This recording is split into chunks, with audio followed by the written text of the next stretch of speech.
नमस्कार। उत्तर प्रदेश की अहम खबरों में आपका बहुत बहुत स्वागत है। मैं हूं आपके साथ आश्रुति वोहरा। बुलेटिन का आगाज करेंगे।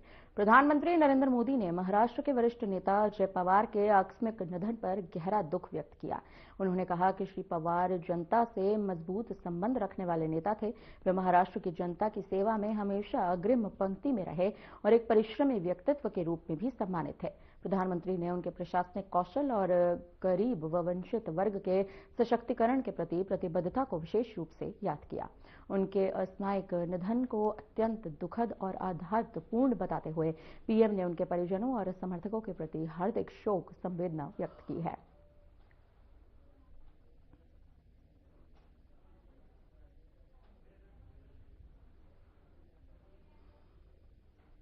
केंद्रीय गृह मंत्री अमित शाह ने सोशल मीडिया पर पोस्ट कर दुख जताया। उन्होंने पोस्ट कर लिखा कि आज एक दुखद हादसे में महाराष्ट्र के उप मुख्यमंत्री और एनडीए के हमारे वरिष्ठ साथी अजीत पवार को खो देने की सूचना से मन अत्यंत व्यथित है। अजीत पवार ने बीते 3.5 दशकों में जिस प्रकार से महाराष्ट्र के हर वर्ग के कल्याण के लिए खुद को समर्पित किया है, उसे शब्दों में व्यक्त नहीं किया जा सकता। वे जब भी मिलते थे, महाराष्ट्र की जनता के कल्याण संबंधित उनके जो विषय थे, हमेशा उस पर लंबी चर्चा करते थे। उनका निधन एनडीए परिवार के साथ ही मेरे लिए भी व्यक्तिगत क्षति है। आगे उन्होंने ये भी लिखा कि मैं पवार परिवार के प्रति अपनी गहरी संवेदनाएं व्यक्त करता हूं। शोक की इस घड़ी में पूरा एनडीए शोक संतप्त पवार परिवार के साथ मजबूती से खड़ा है। ईश्वर दिवंगत आत्मा को अपने श्री चरणों में स्थान दें।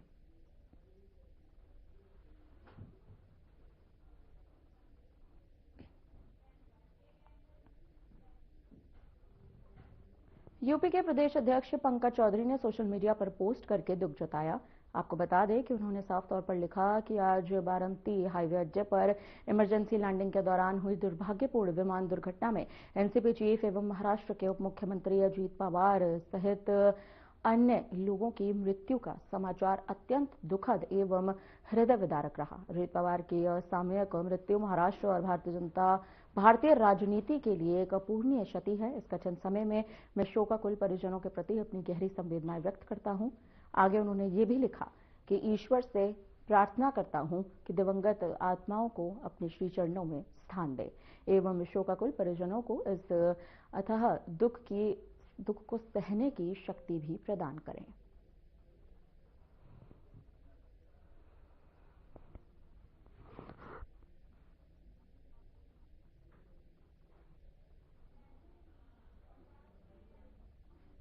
प्रदेश के उप मुख्यमंत्री केशव प्रसाद मौर्य ने लखनऊ में योजना भवन में सभी जिलों के मुख्य विकास अधिकारियों के साथ विकास कार्यों की समीक्षा बैठक की। उन्होंने मीडिया को साफ तौर पर बताया कि उन्हें महाराष्ट्र के उप मुख्यमंत्री अजीत पवार के विमान दुर्घटना में दुखद निधन की खबर मिली है। उन्होंने पवार के निधन पर शोक व्यक्त किया। वहीं आपको ये भी बताते चले, उन्होंने उनके परिवार के प्रति संवेदना व्यक्त की। उप मुख्यमंत्री ने जानकारी दी कि उत्तर प्रदेश का लक्ष्य 3 करोड़ ग्रामीण गरीब परिवारों की महिलाओं को स्वयं सहायता समूहों से जोड़ना है। साथ ही उन्होंने ये भी कहा कि लक्ष्य बढ़ाकर 1 करोड़ लखपति दीदी किया जा रहा है। श्री अजीत पवार जी के साथ 5 लोगों का समाचार मुझे मिला था कि विमान दुर्घटना में उनका दुखद निधन हो गया। वो एनडीए के बहुत मजबूत सहयोगी थे और महाराष्ट्र के बहुत ही लोकप्रिय नेता थे। महाराष्ट्र ही नहीं बल्कि मैं कहूं कि पूरे देश में उनके निधन से एक शोक की लहर है, तो कोई गलत नहीं होगा। मैं उनके निधन पर शोक भी व्यक्त करता हूं, उन्हें विनम्र श्रद्धांजलि अर्पित करता हूं और उनके परिवारजनों को, उनके समर्थकों को और महाराष्ट्र वासियों को यह दुख सहने की भगवान शक्ति प्रदान करे, ऐसी प्रार्थना करते हुए आज की जो प्रेस है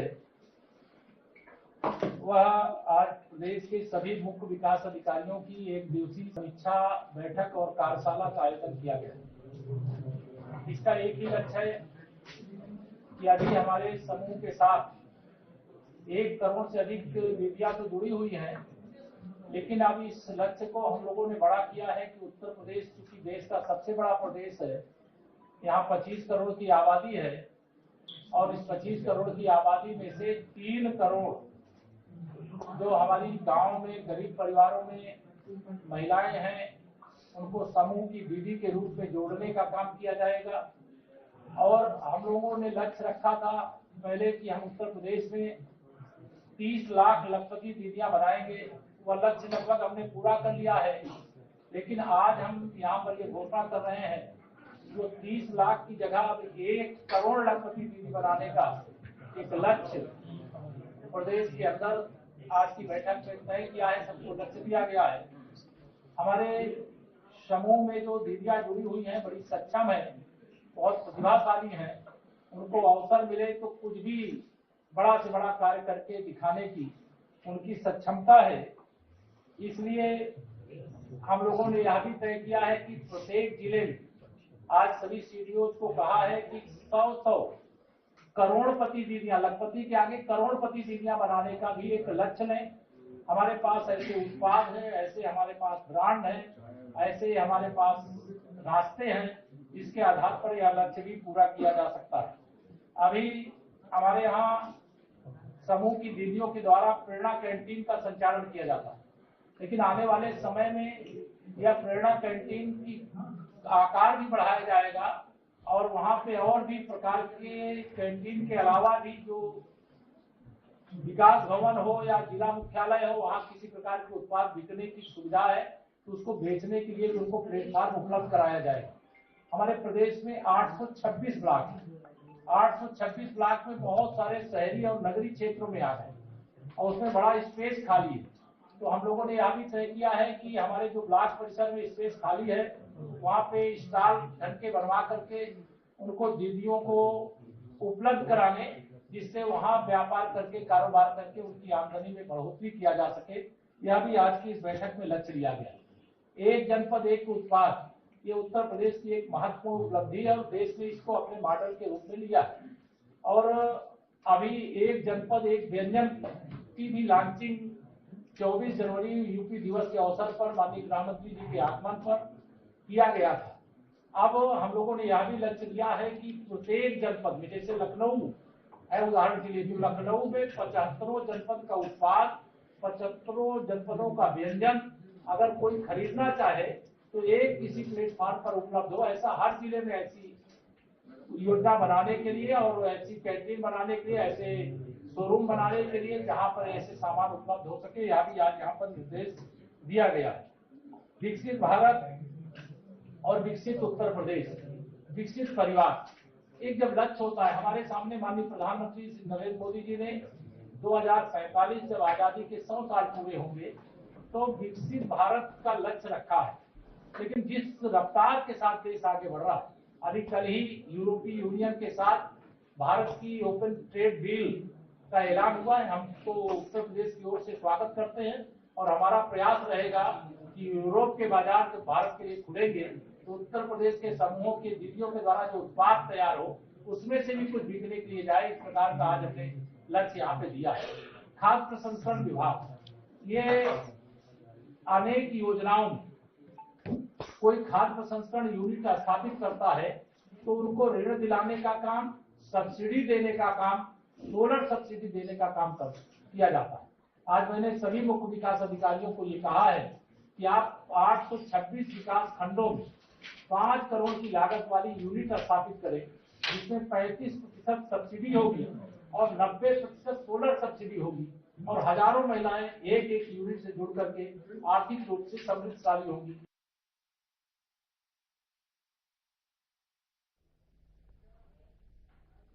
बीजेपी राष्ट्रीय अध्यक्ष नितिन नवीन ने पश्चिम बंगाल के दुर्गापुर में वर्धमान मंडल के बीजेपी कार्यकर्ता सम्मेलन को संबोधित किया। इस दौरान उन्होंने क्या कुछ कहा, आइए आपको सुनवाते हैं।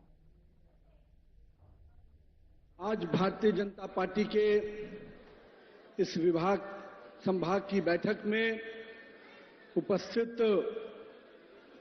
भारतीय जनता पार्टी के प्रदेश के अध्यक्ष भाई समीक भट्टाचार्य जी, हमारे ऊर्जावान नेता प्रतिपक्ष शुभेंदु अधिकारी जी, भारतीय जनता पार्टी के राष्ट्रीय महामंत्री और इस प्रदेश के प्रभारी आदरणीय सुनील बंसल जी, भारतीय जनता पार्टी के इस प्रदेश के प्रभारी बिहार सरकार के माननीय मंत्री आदरणीय श्री मंगल पांडे जी, हमारे इस राज्य के सह प्रभारी अमित मालवीय जी, पूर्व प्रदेश अध्यक्ष भारतीय जनता पार्टी के वरिष्ठ नेता दिलीप घोष जी, अपने संगठन के महामंत्री अमिताभ चक्रवर्ती जी, सतीश जी सह संगठन मंत्री, हमारे सांसद सौमित्र खान जी, प्रदेश महामंत्री जगन्नाथ चट्टोपाध्याय जी, श्रीमती लौकिक चटर्जी जी पूर्व सांसद,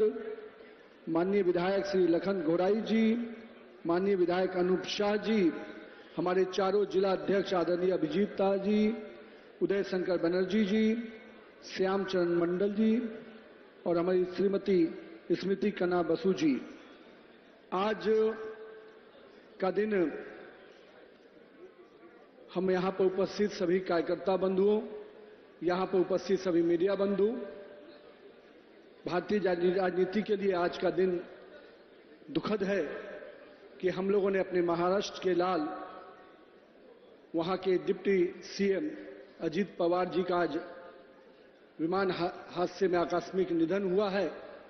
हम सभी आज मर्माहत हैं और उस परिवार के प्रति, महाराष्ट्र की जनता के प्रति संवेदना व्यक्त करते हैं। अजीत पवार जी ने महाराष्ट्र के विकास में और महाराष्ट्र के लोगों के विकास में हमेशा अपना योगदान दिया। आज उनके निधन की घटना से राजनीतिक जगत ही नहीं, पूरा महाराष्ट्र का एक एक परिवार आज दुखी है। हम सब अपनी संवेदना, पूरी भाजपा परिवार एनडीए की तरफ से हम अपनी संवेदना व्यक्त करते हैं। आज पश्चिम बंगाल का मेरा ये पहला दौरा है और मुझे सर्वप्रथम यहाँ पे आने के बाद इस बात का गर्व है कि इस यहाँ की अराजक सरकार के खिलाफ कोई संघर्ष कर रहा है तो भाजपा का कार्यकर्ता कर रहा है। मैं यहाँ पर उपस्थित समस्त भाजपा कार्यकर्ताओं का अभिनंदन करता हूँ, प्रणाम करता हूँ, क्योंकि आप ही कार्यकर्ताओं का संघर्ष है कि आज भारतीय जनता पार्टी पूरी ताकत और शिद्दत से इस सरकार के, अराजकतावादी सरकार के खिलाफ लड़ रही है। वो भूमि, ये पश्चिम बंगाल, जिसने विवेकानंद जैसे शख्सियत को जन्म दिया, जिन्होंने पूरे दुनिया में हिंदू धर्म और हिंदुत्व के प्रति, हिंदू संस्कृति के प्रति पूरे आदर्शों का पूरे दुनिया में अपना स्थापित कराया। आज के दिन जहां इस भूमि ने कई ऐसे नेतृत्वकर्ता दिए जिन्होंने यहां पर इस भूमि को ही नहीं पूरे देश को गौरवान्वित किया है, वैसे अपने रामकृष्ण परमहंस को भी आज मैं याद कर रहा हूं। हमारे बीच में आज के दिन जिस योद्धा ने, मैं कह सकता हूं जिस कवि गुरु ने इस राज्य को ही नहीं पूरे देश को शिक्षा की नई पद्धति दी, जिसके लिए नोबेल शांति पुरस्कार दिया गया, वैसे आज रविंद्रनाथ ठाकुर जी को भी स्मरण कर रहा हूं, क्योंकि आज इस भूमि ने हमेशा अपने योद्धाओं के माध्यम से यहां के लोगों को एक नई ऊंचाई दी है। हम अपने नेता श्यामा प्रसाद मुखर्जी जी के बलिदान को हमेशा याद करते हैं, क्योंकि श्यामा प्रसाद मुखर्जी जी का ही नेतृत्व था जो उस समय की तत्कालीन सत्ता में बैठे हुए लोग, उस समय के लोगों ने इस पश्चिम बंगाल को, इस वेस्ट बंगाल को बांग्लादेश में मिलाने की रणनीति पर काम कर रहे थे। उसके खिलाफ किसी ने लड़ाई लड़ी तो हमारे नेता आदरणीय श्यामा प्रसाद मुखर्जी ने लड़ा और आज बंगाल इस स्वरूप में दिख रहा है। लेकिन मुझे इस बात की भी चिंता है मित्रों कि आज श्यामा प्रसाद मुखर्जी जी का जो बलिदान जिस कश्मीर के लिए हुआ, आज उस कश्मीर को भी संघर्ष कर अगर बचाया तो भाजपा की सरकार ने, नरेंद्र मोदी की सरकार ने बचाया।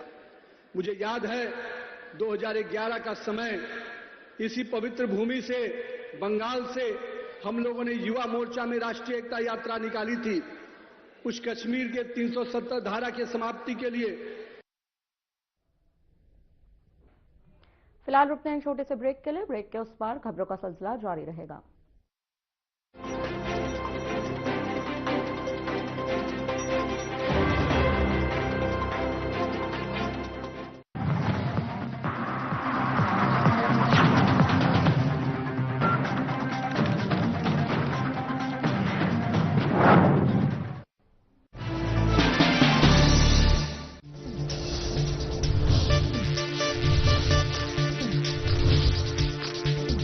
साधना इंस्टीट्यूट के छात्र हर साल नए नए जगहों पर, नए नए संस्थानों पर काम करने के लिए जाते हैं, उन्हें प्लेसमेंट मिलता है और साथ ही साथ वो संस्थानों का और साधना इंस्टीट्यूट का नाम भी रोशन करते हैं। तो अगर आप इलेक्ट्रॉनिक मीडिया, मास कम्युनिकेशन में अपना करियर बनाना चाहते हैं तो साधना इंस्टीट्यूट आपके लिए एक सबसे बढ़िया विकल्प है।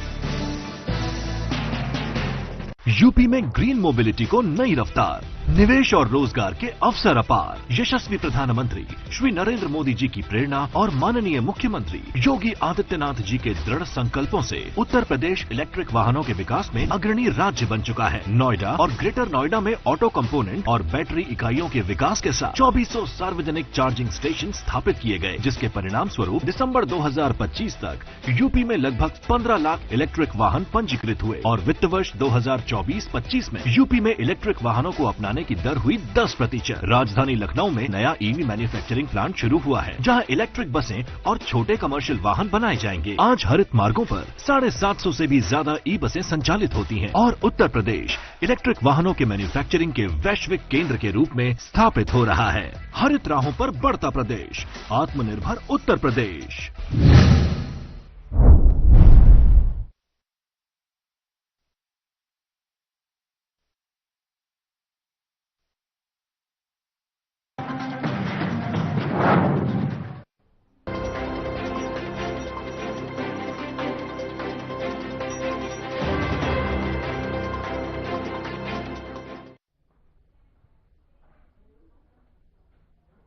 बढ़ते हैं खबरों में आगे। सिद्धार्थनगर में विभिन्न विकास परियोजनाओं के लोकार्पण और शिलान्यास एवं सिद्धार्थनगर महोत्सव 2026 के भव्य शुभारंभ कार्यक्रम में मुख्यमंत्री योगी आदित्यनाथ स्वयं शामिल हुए। इस दौरान उन्होंने कार्यक्रम को संबोधित भी किया। भारत माता की, भारत माता की, भारत माता की, वंदे वंदे वंदे।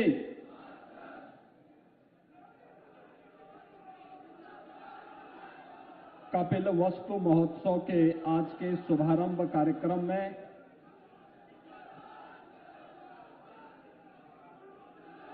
मंच पर उपस्थित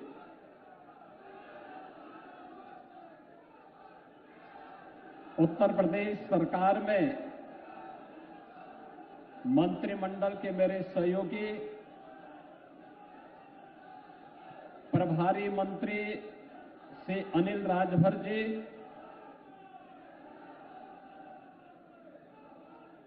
उत्तर प्रदेश के नेता प्रतिपक्ष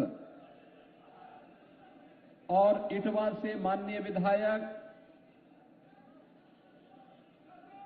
वयोवृद्ध राजनेता माननीय श्री माता प्रसाद पांडे जी, लोकप्रिय सांसद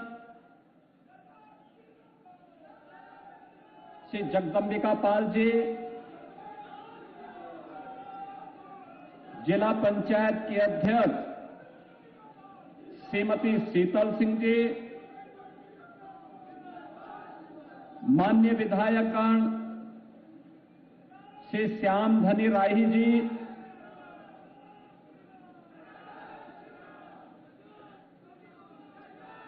श्रीमती सैयदा खातून जी, विधान परिषद सदस्य श्री दुर्ग कुमार त्रिपाठी जी, उपाध्यक्ष गौ सेवा आयोग श्री महेश चंद्र शुक्ल जी, पूर्व उत्तर प्रदेश सरकार के पूर्व मंत्री, पूर्व विधायक श्री सतीश द्विवेदी जी, पूर्व विधायक श्री राघवेंद्र प्रताप सिंह जी,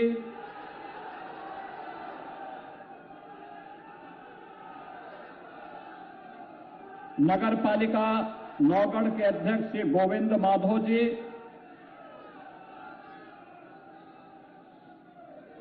संजय सिंह जी, जिला पंचायत की पूर्व अध्यक्ष श्रीमती साधना चौधरी जी,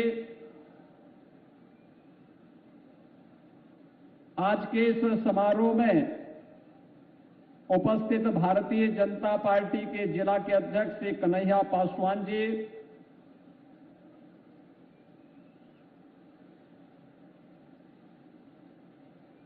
मंच पर उपस्थित नरेंद्र मणि त्रिपाठी जी, लालजी त्रिपाठी जी, रमेश गुप्ता जी, राम कुमार कुंवर जी, सभी हमारे वरिष्ठ पदाधिकारी और नेतागण, सिद्धार्थनगर महोत्सव के शुभारंभ के अवसर पर उपस्थित सिद्धार्थनगर के मेरे सभी बहनों और भाइयों, मैं सबसे पहले विश्व मानवता के लिए करुणा और मैत्री का संदेश देने वाले भगवान बुद्ध की इस पावन धरा को कोटि कोटि नमन करता हूं और आप सभी को सिद्धार्थनगर महोत्सव के शुभारंभ के अवसर पर पूरे सिद्धार्थनगर जनपद वासियों को, यहां के माननीय जनप्रतिनिधियों को हृदय से बधाई देता हूं।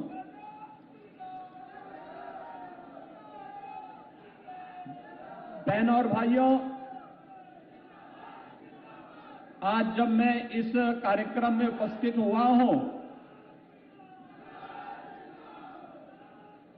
हमारे सामने आज प्रातःकाल ही एक दुखद समाचार भी प्राप्त हुआ।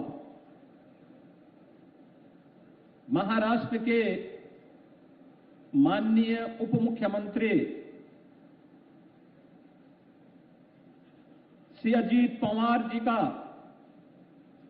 एक प्लेन क्रैश होने की दुर्घटना में दुखद निधन का समाचार प्राप्त हुआ है।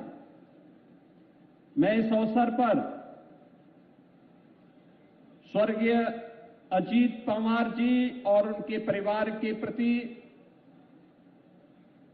अपनी संवेदना व्यक्त करते हुए उनकी स्मृतियों को नमन करता हूं। स्वर्गीय अजीत पवार और उनके साथ दिवंगत हुए सभी पुण्य आत्माओं के प्रति अपनी विनम्र श्रद्धांजलि भी अर्पित करता हूं। बहनों और भाइयों, महोत्सव इस शब्द ही अपने आप में एक विराटता को लेकर के चल रहा है।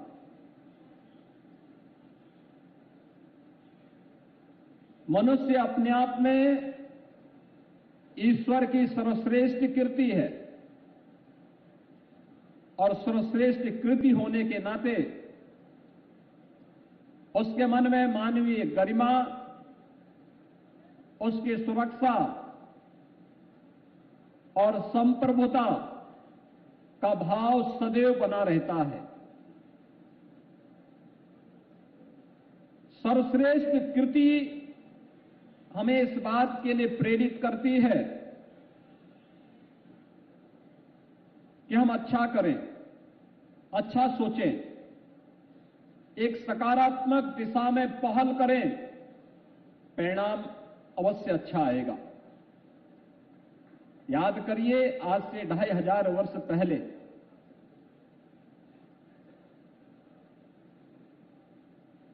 ये जनपद जिनके नाम पर बना है, राजकुमार सिद्धार्थ, उन्हीं का राज्य था। कपिलवस्तु उनकी राजधानी थी। ज्ञान की खोज के लिए निकले, जीवन की वास्तविकता और जीवन की सच्चाई को जानने के लिए निकले, सब कुछ छोड़ा,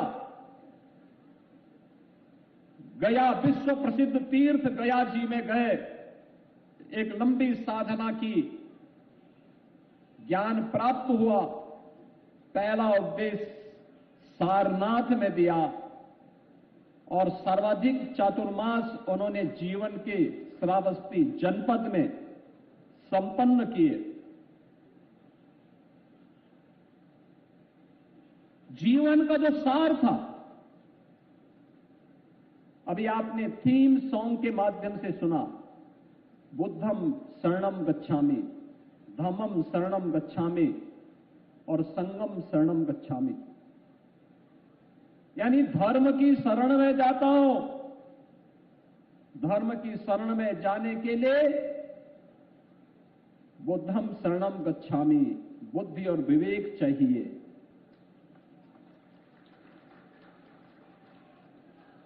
बुद्धि और विवेक होगा और साथ साथ संगठन होगा।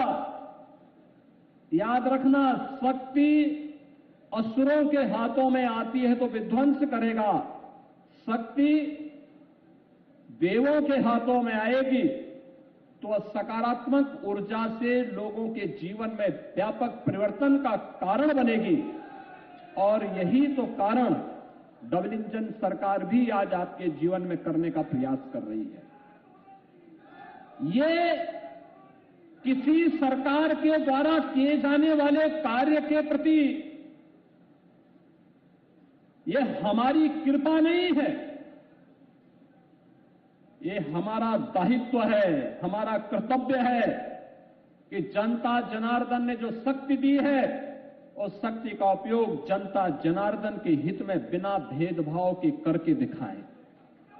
और उसी कार्यक्रम के लिए इससे अच्छा अवसर क्या हो सकता है कि सिद्धार्थ नगर महोत्सव के कार्यक्रम के शुभारंभ के अवसर पर पूरा सिद्धार्थ नगर जनपद के जनप्रतिनिधिगण यहां पर आए हैं। 1051 करोड़ रुपए से अधिक की परियोजनाओं की सौगात जनपद सिद्धार्थ नगर को मिल रही है।